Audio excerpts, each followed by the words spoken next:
ကဲဖားသားကိုလိုပဲဖားသားကြိတ်တဲ့ဘေးတွေရှိတာပေါ့နော်ဖားသားချက်ထားတာကမကြီးရွယ်လေးနဲ့ပေါ့နော်ချင်းဆက်ပေါ့ဗျာဒီမှာဖားပေါင်တယ်ပေါ့နော်တချို့တွေကတော့မစားဘူးဗျဖားတွေကဖားကိုမစားဘူးပေါ့နော်တချို့ကိုတွေကတော့တီးတယ်ဗျအကုန်တီးတယ်ဒီမှာဆိုဖားချီထောက်ဒါကိုဘယ်လိုချက်ထားရလဲဆိုတော့ပထမဆုံးရေခွန်တွေခေါ်လိုက်တယ်ကွာပြီးတော့กินတယ်ပေါ့နော်ပြီးတော့กินပြီးတော့မှအဲ့လိုတုံးလေးတွေတုံးပြီးတော့မကြီးရွက်နဲ့ချင်းဆက်ကလေးချက်ထားတာပေါ့နော်တော်တော်လေးမိုက်တယ်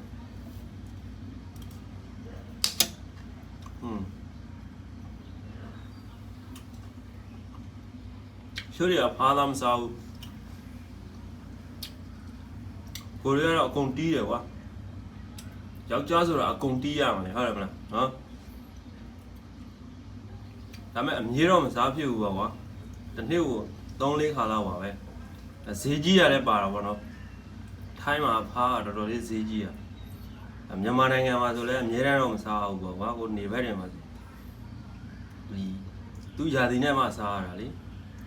ဒီမှာကျတော့ကြိတ်တက်ရှင်စားရတယ်ဒါပေမဲ့ဈေးကြီးရပါကွာတစ်နေ့ကို3-4 ခါလောက်ပဲစားနိုင်